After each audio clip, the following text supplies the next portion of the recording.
frutífera. Árvore frutífera junto à fonte de águas puras, cujos ramos passam por cima do muro. Os flecheiros lhe deram amargura, atiraram contra ele e o odiaram. Mas o seu arco permanece firme e os seus braços permanecem fortes e ágeis para atirar pela sua mão? Não, pela mão do poderoso de Jacó, pastor e pedra de Israel. O contexto aqui desse texto, e não fique muito com frio e parado não, porque a presença do grande eu sou está aqui. Então, movimente-se diante daquilo que ele me falar. O contexto desse texto era uma cerimônia familiar, um ritual que acontecia quando lá no povo de Israel, judeu, quando o patriarca da família estava vivendo os seus últimos dias de vida. Então, o que ele fazia? Ele reunia os seus filhos e lá no seu leito de morte, na sua mesa, ele sentava e ele abençoava cada um dos seus filhos. Veja que a bênção aqui não é a bênção sobre o primogênito, não é a bênção da primogenitura, somente sobre o filho, mas era a bênção que havia sobre cada um dos seus filhos, era a bênção patriarcal. E essa bênção não era uma bênção comum. Lembre, o patriarca estava para morrer.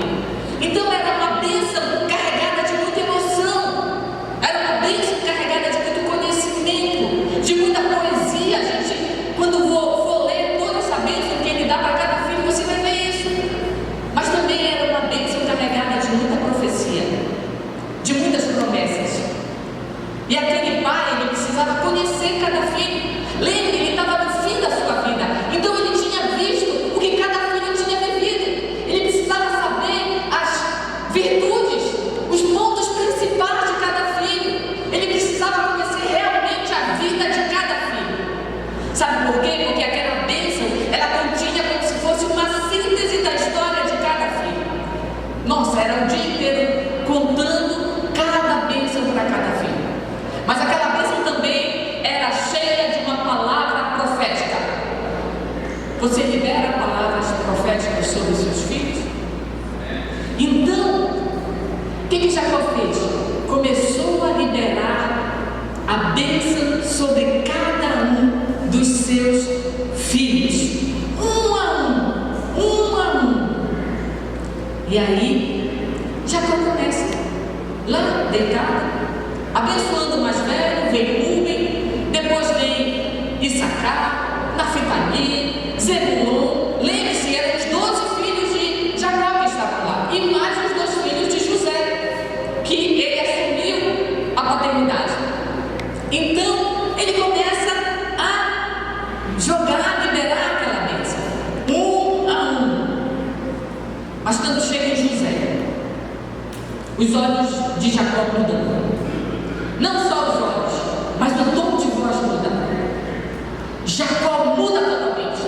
Ele começa a ficar mais extenso, ele começa a usar mais adjetivos. Jacó começa a ficar mais intenso, ele começa a ficar mais emocionado, ele começa a usar mais poesia. Afinal, não eram mais aqueles outros filhos, agora era José. E Jacó então olha nos olhos de José e fala: José é uma árvore frutífera, plantada junto a fontes de águas puras. Olha como Jacó começa falando de José. José não era qualquer árvore, José era uma árvore frutífera, e mais, ele estava perto de uma fonte de águas puras. Sabe por quê? Muitas vezes nós podemos estar longe de pessoas, nós podemos estar longe da família, nós podemos estar longe de amigos, as pessoas podem se afastar de nós, mas há um lugar que a gente não pode nunca se afastar: é da fonte de águas purificadoras. É da presença do Senhor. E aí Jacó continua: José é uma árvore árvore frutífera plantada junto às águas. Uma árvore frutífera cujos galhos passam por cima do muro. Sabe, meu querido, talvez muitas pessoas não conheçam a sua história. Talvez muitas pessoas não sabem o que você passou na sua vida até hoje. Talvez muitas pessoas não sabem as virtudes que você tem, os pontos principais que você tem. Talvez nem o seu pai biológico saiba o valor da sua história, da sua vida, das suas virtudes. Mas há um Pai Celestial que sabe. Deus, o nosso Pai, Ele conhece a nossa história, Ele sabe quem nós somos, Ele sabe o nosso valor, Ele sabe as nossas virtudes e Ele conhece a nossa história do princípio ao fim, porque é Ele que conta a nossa história. E aí Jacó olha para José e fala assim: os seus ramos ele pega e joga por cima do muro. E muro aqui quer dizer muita coisa. Pense você diante de um muro. Muro significa bloqueio, muro significa obstáculo, muro significa prisão, muro significa limites, dificuldades. O que Jacó estava falando é que José, em um determinado momento da sua vida, veja, ele se depara em frente ao muro, a um obstáculo, a uma dificuldade.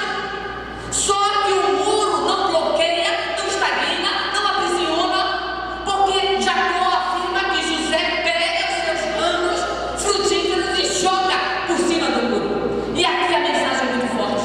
Sabe por quê? Não só José tem muros na vida.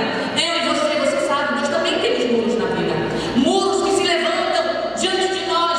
Todos os tipos de muros. Muros naturais, muros espirituais, muros de relacionamento, muros familiares, muros no trabalho, muros na igreja. Mas aí é eu que decido na minha vida se eu vou agir ou se eu vou estagnar, se eu vou parar, se eu vou voltar, se eu vou me aprisionar diante dos muros. Ou eu pego os meus galhos e jogo por cima dos muros, como José fez. Sabe por quê? Porque muros são uma realidade não só na vida de José, na nossa vida também. Nós sempre vamos enfrentar os muros. Ah, esse muro é muito alto, não tenho condição. Ah, não dá para mim. Não, eu não sou uma pessoa que consegue liderar. Não, a minha família tem muita dificuldade. Não, o meu filho está com muito problema. Ah, não, a igreja está passando por muitos problemas. Sou eu que decido se vou parar diante do muro ou se vou pegar os meus galhos e jogar por cima dele. E aí é a minha vida que está sendo limitada. A minha fé é limitada por um muro? Ou eu tenho uma fé sem limite? O muro se impõe e quer me limitar? Ou eu tenho um Deus sem limites? Porque muros vão fazer parte da vida. Mas Jacó continua: não são só muros que fazem parte da vida. Os flecheiros também existem. Muros são obstáculos que se levantam diante de nós. Mas agora tem os flecheiros. E os flecheiros são pessoas, o inimigo que também se levanta diante de nós. E a Bíblia diz que Jacó fala: ah, os flecheiros deram a José amargura, atiraram contra ele, o flecharam e o odiaram. Em outras versões, o perseguiram. Por que tinha que ter os flecheiros? Já não bastavam os muros? Mas os flecheiros estão lá e eles me dão a amargura, atiram contra mim, me odeiam e me perseguem. Por que que Jesus teve que dizer: no mundo tereis? Podia ser diferente a coisa. No mundo não tereis aflições. Mas a verdade não é essa. No mundo nós vamos ter aflições. E no mundo terão flecheiros para jogar flecha em mim e em você.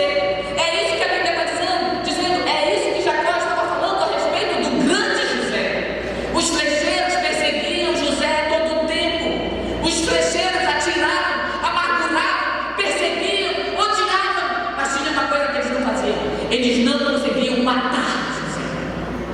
Porque a vida só pertence a Deus. Deus. Mesmo que você seja perseguido, mesmo que você seja odiado, mesmo que você seja amargurado, a Bíblia fala, mesmo que eu seja perseguido, perplexo, atribulado, mas eu não serei destruído, porque a minha vida está no Senhor. Aleluia! As flechas vão existir na sua vida. Flecheiros vão atirar sobre você, pela frente, pelos lados e pasma, por trás. Flechas de todos os lados, é isso que Jacó estava falando, que existia na vida de José. É a história de José, mas revela a minha e a sua história também. Porque pense bem, se alguém olhasse para José, pelo versículo 23, toda a vida de José, olhando aquilo que o seu pai tinha dito a respeito dele.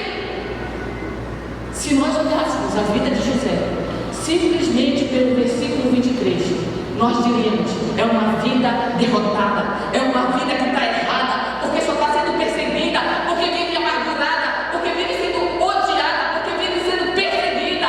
Mas não, a vida de José não se resume ao versículo 23. O próprio José diz: o mal que vocês me fizeram foi transformado em bem.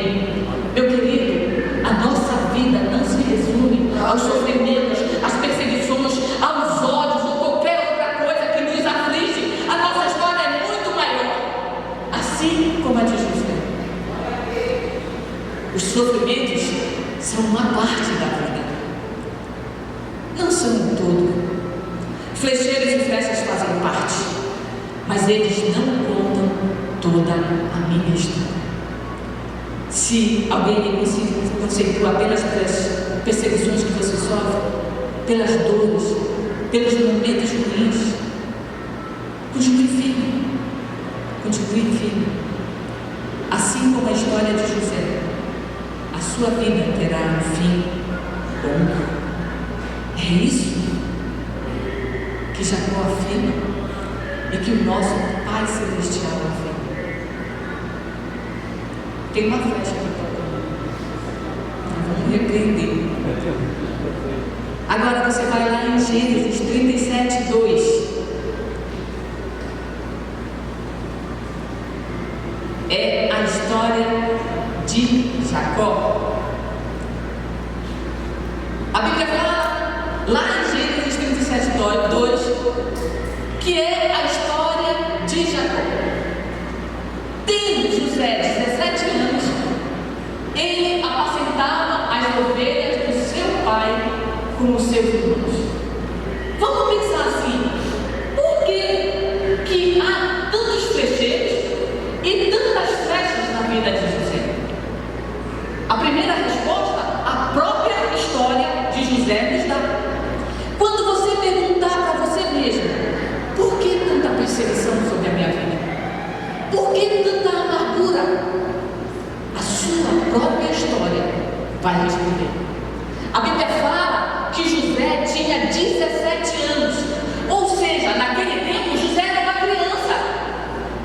E lá, no costume deles, José não precisava ir para o campo trabalhar. José não tinha essa prerrogativa. Ele tinha a liberdade de ficar na sua casa, de ficar assistindo televisão, de ficar no YouTube, de ficar no TikTok, porque ele era apenas um adolescente, uma criança.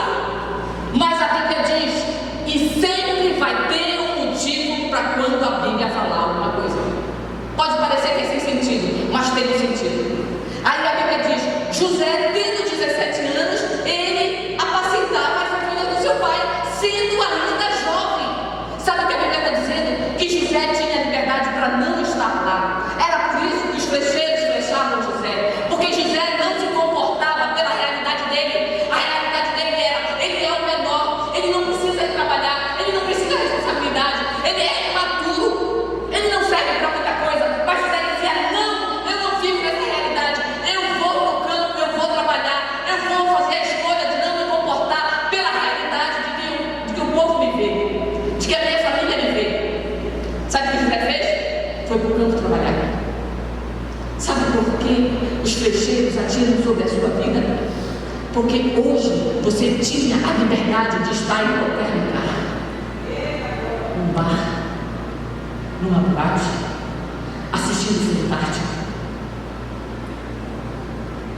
na frente da televisão, comendo pipoca com a sua esposa, com o seu esposo, com os seus filhos. Mas você tem essa liberdade.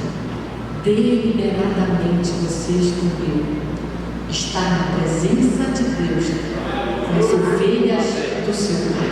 Amém. É por isso que as flechas vêm contra você, porque você escolheu estar na presença do Pai. Mas José não simplesmente ia para estar com seus irmãos. Apesar de tão jovem e de aparentemente a sua realidade ser imaturo e irresponsável, José assumiu uma certa atitude e posição que ele ganhou do seu pai: a responsabilidade, a confiança de trazer um relatório a respeito dos seus irmãos. Será que Jacó, o pai, confiava em José? Era o único. José saiu do menor para pegar a responsabilidade maior, porque José, ele não vivia com a realidade que era para ele tinha uma outra realidade. Então a Bíblia fala que Jacó confiava a tal ponto, está lá no Gênesis 37, a tal ponto que agora José, ele era como se fosse o líder que trazia o relatório de cada um dos seus irmãos. E a Bíblia retrata muito bem quem eram os seus irmãos. Por isso Jacó levava uma má fama dos seus irmãos. Mas sabe o que acontece? Os irmãos de Jacó, de José, não gostavam muito disso.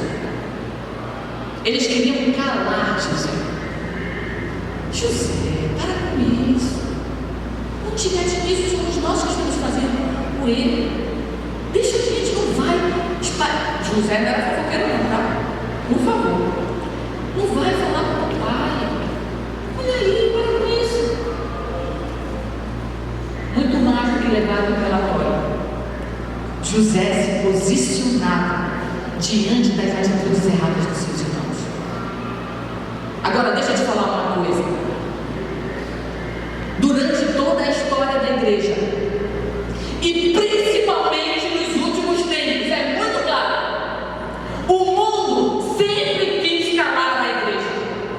O mundo sempre quis que a igreja não se posicionasse diante dos erros do mundo. E sabe o que acontece? Muitas vezes, infelizmente, isso tem acontecido. Nós temos nos calado diante dos erros que o mundo tem avançado sobre nós. Mas a Bíblia ensina que não, independente da posição que nós estejamos, nós precisamos não só levar relatório, nós precisamos nos posicionar diante de tudo de errado que o mundo faz. Querem calar nossa boca, não só como cidadão, querem calar nossa boca como igreja, como sacerdotes, como pais de família, como filhos. Mas a nossa posição é a de José: eu não concordo, está errado. Fica calado. Afinal, abortar é um direito dela, é problema dela. Fica calado. Cada um tem seu direito de dizer o que quer. Sabe, meus irmãos, a gente precisa abrir mais a nossa mente. A gente não luta só contra essas ideologias. A gente precisa entender que o papel da igreja não é só lutar contra isso, mas que nós precisamos lutar contra isso. A missiologia da igreja, a função da igreja no mundo é muito além. A Bíblia mostra isso. Mas nós precisamos nos posicionar diante daquilo que o mundo faz errado. Porque se a gente não se posicionar, o mundo toma conta. Os irmãos de José não queriam nem saber. A Bíblia diz que eles faziam o que era errado, sim. Só que José dizia: eu não vou viver pela realidade de mentira, de engano, de equívoco que está ao meu redor. Eu não concordo. E José se posicionava. Mas só que sabe o que acontece quando você e eu nos posicionamos? que aconteceu com José: flecha, perseguição, amargura, ódio, cancelamento.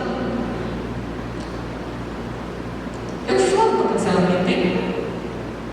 Por favor, nós não podemos nos comportar de acordo com a nossa realidade se ela estiver errada. Nós precisamos nos posicionar, porque não era só porque já José queria ser um perfeito, um crente perfeito, porque não existe, ou um santarrão. Não. Sabe por quê? Porque José sabia o legado que ele carregava, que não era simplesmente a geração dele que estava em perigo, mas que as gerações vindouras também estavam em perigo, porque se ele não se posicionasse naquele momento, a geração de Abraão, de Isaac, de Jacó ia parar nele. Ele precisava se posicionar, porque ele sabia da aliança, ele sabia da bênção, ele sabia da promessa, ele sabia das profecias que ele agora carregava. Então, não é só pela sua vida, é pela vida dos seus filhos, dos seus netos, que a gente precisa se posicionar. Opa, eu não concordo, mesmo que eu tenha que perder. A Bíblia diz que José perdeu o falar pacificamente dos seus irmãos. A Bíblia diz que os seus irmãos não queriam nem falar mais com ele. Irmãos biológicos. E aí Jacó continua. A Bíblia continua e fala lá em Gênesis 37:3 que Jacó amava José. Sabe por que tantas flechas te atingem, Marcos? Porque o Pai te ama.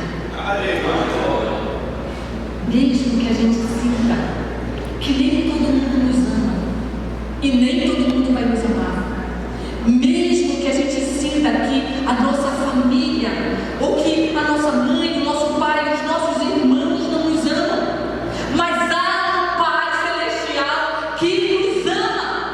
E não é só como Jacó amava José, porque a Bíblia fala que Jacó amava José por predileção, mas não era só isso, havia muito mais. Lembre, Jacó estava no leito de morte, ele conhecia tudo que José tinha passado, ele conhecia tudo que José carregava, ele sabia quais eram os pontos fortes, as virtudes de José. O Pai te ama não só porque você é predileto dele, mas porque ele conhece a tua história, ele conhece as tuas virtudes, ele conhece o que de bom você tem aí dentro do seu coração. E a Bíblia diz assim, que por Jacó amar José, os seus irmãos começaram a odiá-lo cada vez mais. Mas, quando a gente ama alguém, a Bíblia diz que por amor ao mundo, Deus deu. Quem ama, o que faz? Age. Quem ama tem uma atitude em cima do amor. E quem ama, dá. Você é pai, você sabe. A Bíblia diz que por amor a José, Jacó faz uma túnica colorida, de mangas compridas, e ele dá a José. Sabe por que os inimigos te flecham tanto? Porque o Pai te ama e te presenteia. Será que você consegue entender essa dicotomia que José estava vivendo na sua vida? Na sua vida? A Bíblia diz que os irmãos de José nem queriam falar com ele, mas ao mesmo tempo ele estava recebendo um presente de amor do seu pai. Você consegue ver isso na sua vida? O pai te dando presente. Vamos pensar, a minha família, os meus filhos, o meu trabalho, a proteção, o cuidado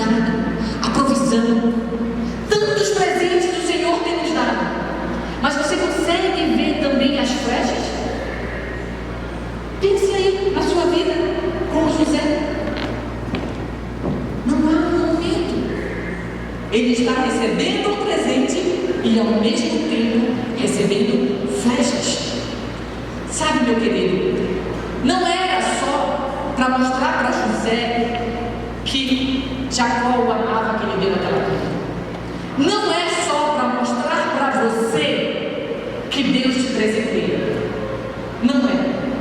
A Bíblia fala lá em Salmo 86:17: mostra-me, Senhor, um sinal do teu amor para comigo, para que os meus inimigos vejam o quanto que tu me ama, me sustenta, me cuida de mim.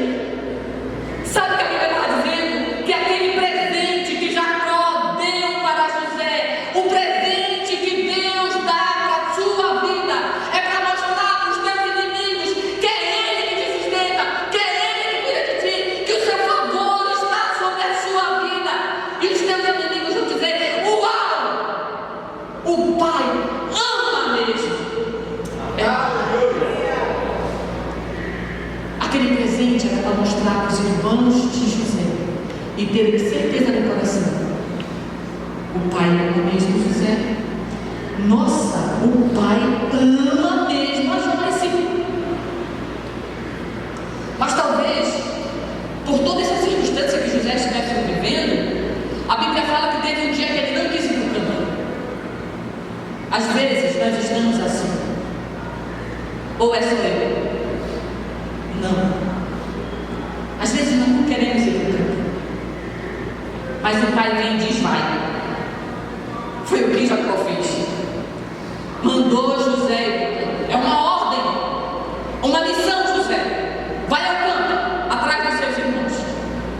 E a Bíblia diz que Jacó imediatamente foi cumprir a ordem do pai.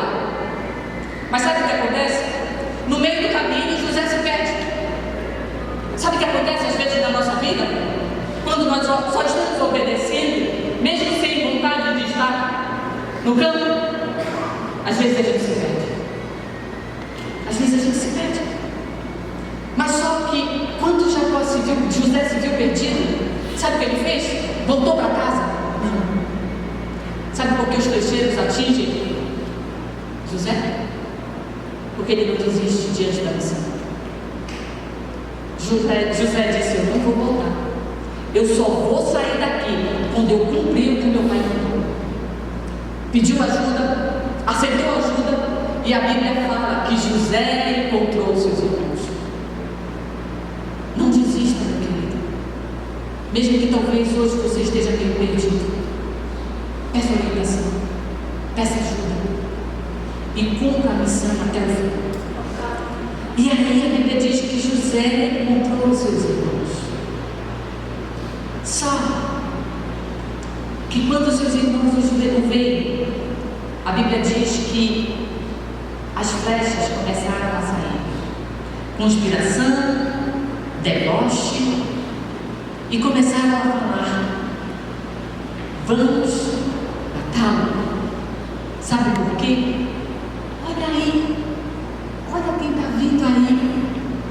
O sonhador morre. Sabe por que as flechas atingem José? Porque José era um grande sonhador.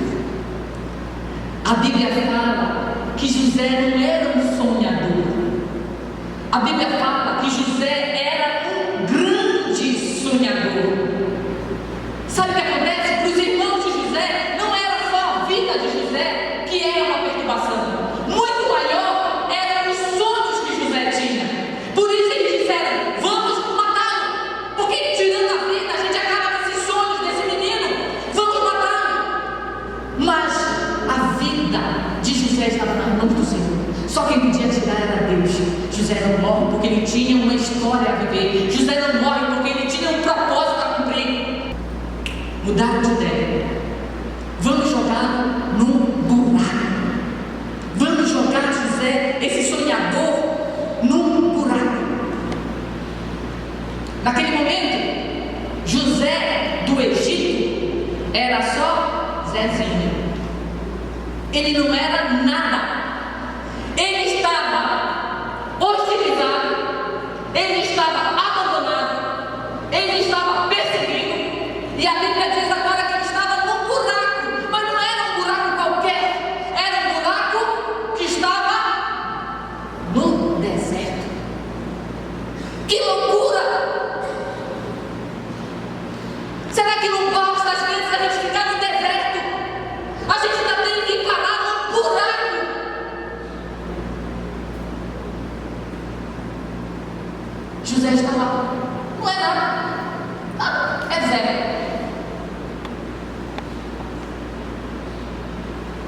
José não tinha nenhuma autoridade de governo, estava abandonado, nu.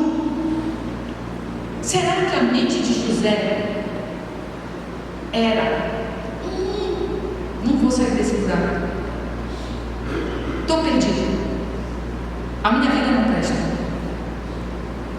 José pegava os seus ramos e jogava por cima do muro.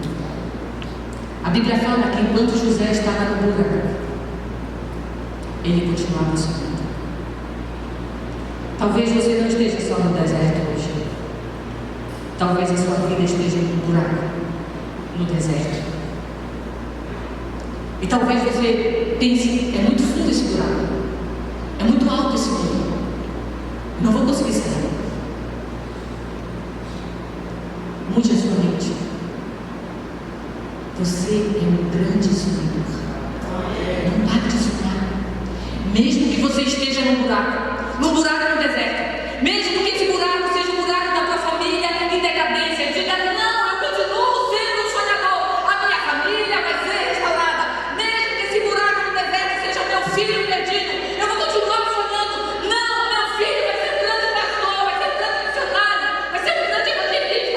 Mesmo que a minha vida esteja num buraco, diante da minha célula, diante da minha igreja, que eu esteja desanimado, eu vou dizer: não, eu vou me reerguer, porque amando Todo-Poderoso de Israel, o pastor e a pedra de Jacó é que me sustentam. Aleluia!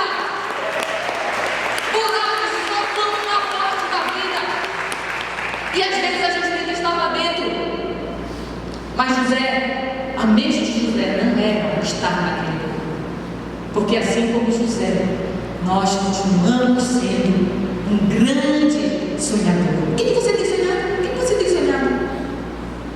Sabe o que eu tenho sonhado? Entre tantas coisas que eu sonho muito, talvez nós estejamos num buraco de dificuldade financeira. Domingo após domingo, os pastores aqui dizem: a nossa fachada. Sonhe alto. Sonhe alto. Não queira só que a fachada sofra uma restauração. Veja essa igreja toda restaurada. Veja os pisos restaurados. Veja os bancos restaurados. Veja a parede restaurada. E veja o corpo de Cristo restaurado. Aleluia. Talvez. Para um pouquinho. Será que nós estamos num buraco de tantas pessoas saindo da igreja? Olha para o seu lado. Tem lugar vazio? Tem lugar vazio? Sonhe alto. Sonhe alto. Em pouco tempo, não precisa ser um centenário. Em pouco tempo, eu sonho essa igreja lotada de gente. Eu sonho pessoas lá embaixo, nas quadras, ao lado, em todos os lugares, vindo para buscar a presença de Deus. Nós precisamos, como igreja, sonhar alto. Não diz respeito a números, diz respeito a viver os sonhos de Deus. O que nós temos sonhado? Mesmo que nós estejamos dentro de um buraco, mesmo que a gente esteja em cima de dor, traição, abandono, Jacó está lá no buraco, não é nada. E a Bíblia diz: José está lá no buraco, não é nada. E a Bíblia diz que enquanto José está no buraco, enquanto você está no buraco, passaram um grupo de comerciantes midianitas, israelitas, que estavam indo para o Egito. A Bíblia não dá informação sem um propósito. E a Bíblia diz que lá, aqueles comerciantes estavam levando para o Egito. O que eles estavam levando?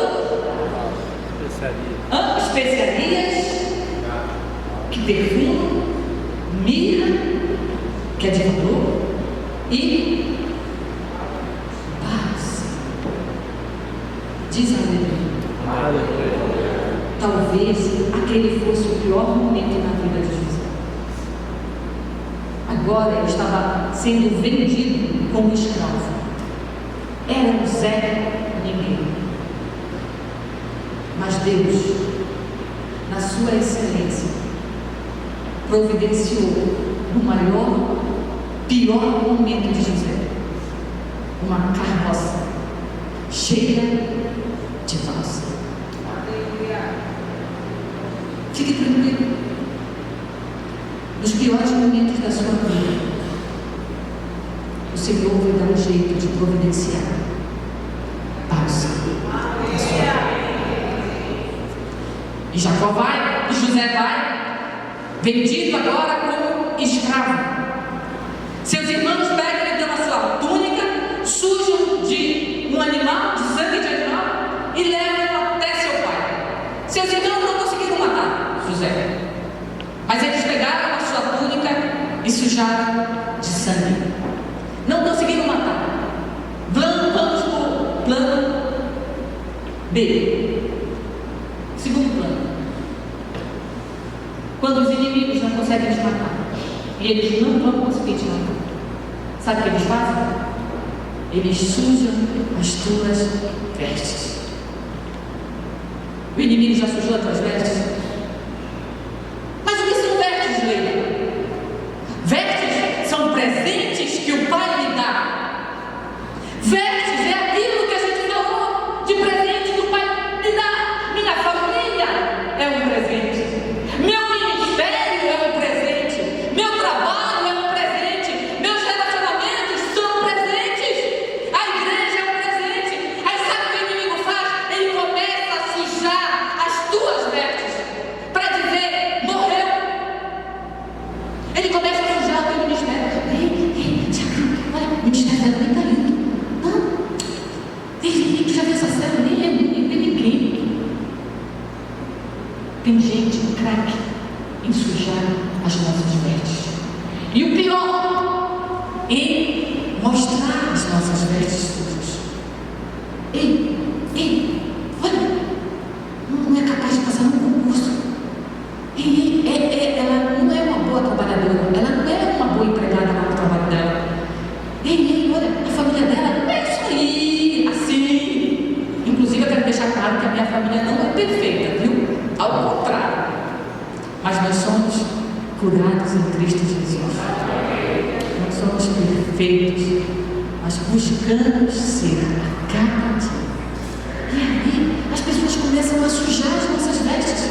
E o pior, elas começam a mostrar as nossas vestes. Sabe o que eles fazem? Eles levam e colocam aquela veste suja na frente de Jacó. E a Bíblia fala que Jacó, ao ver aquilo, imediatamente pensa: que tolo Jacó! José morreu. Quando o inimigo mostra as nossas vestes sujas, a primeira coisa que as pessoas pensam: morreu.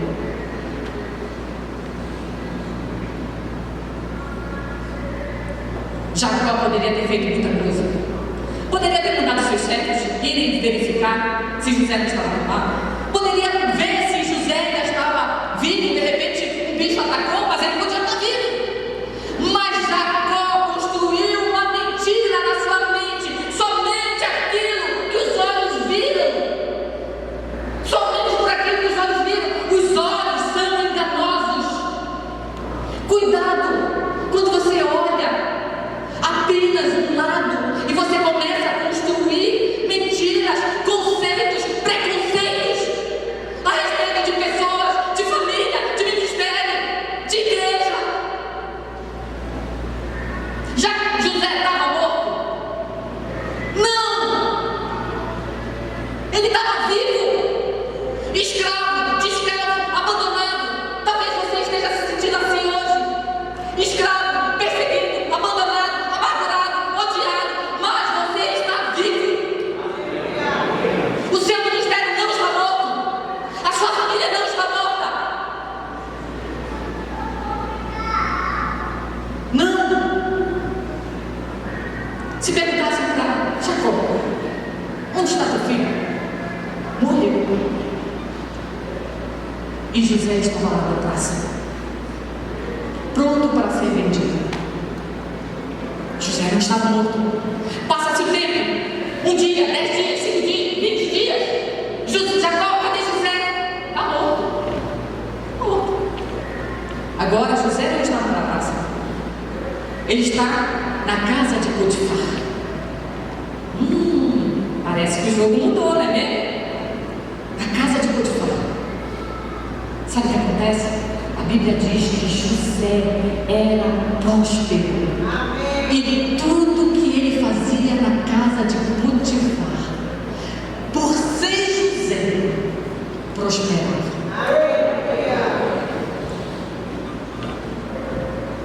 Jacó, cadê José, Jacó? Está morto. Não está morto, não. Ele está agora no cárcere. Faz parte da vida, né? Assim. Está no cárcere. Mas vive. Jacó, cadê José? Agora ele está interpretando os sonhos de outros prisioneiros. Não está morto, está vivo? Passa o tempo. Jacó, cadê José? Está morto? Não, agora José está diante de Faraó. E Faraó olha para ele e diz: nossa, em você habita o Espírito do Deus vivo. Eu jamais vi um homem com tamanha sabedoria. Jacó, onde está José? Onde está José? Morto? Não. Jacó, José agora é governador do Egito. Governador do Egito. Talvez hoje estejam pensando que você está morto. Sua família, sua célula, seu ministério, seus relacionamentos, seus filhos, sua igreja. Mas você está vivo. Talvez se perguntarem, alguém responda: está morto. Aí você vai dizer: não. Está lá, na sua casa, amargurado, mas de joelho orando. Está lá na sua igreja. Está perseguido, mas continua vivo. Está lá na sua célula, talvez um pouco desanimado, mas está vivo. E o seu corpo se ouvido. José poderia pegar. Agora ele era governador do Egito. Poderia pegar os seus guardas e dizer assim: eu tenho a minha razão. Agora eu vou lá com os meus irmãos e nós vamos acertar as contas. Foi isso que José fez? Não. Havia uma promessa. O sonho era: os irmãos viriam até eles e prostrariam. Há momentos que mesmo que você tenha razão,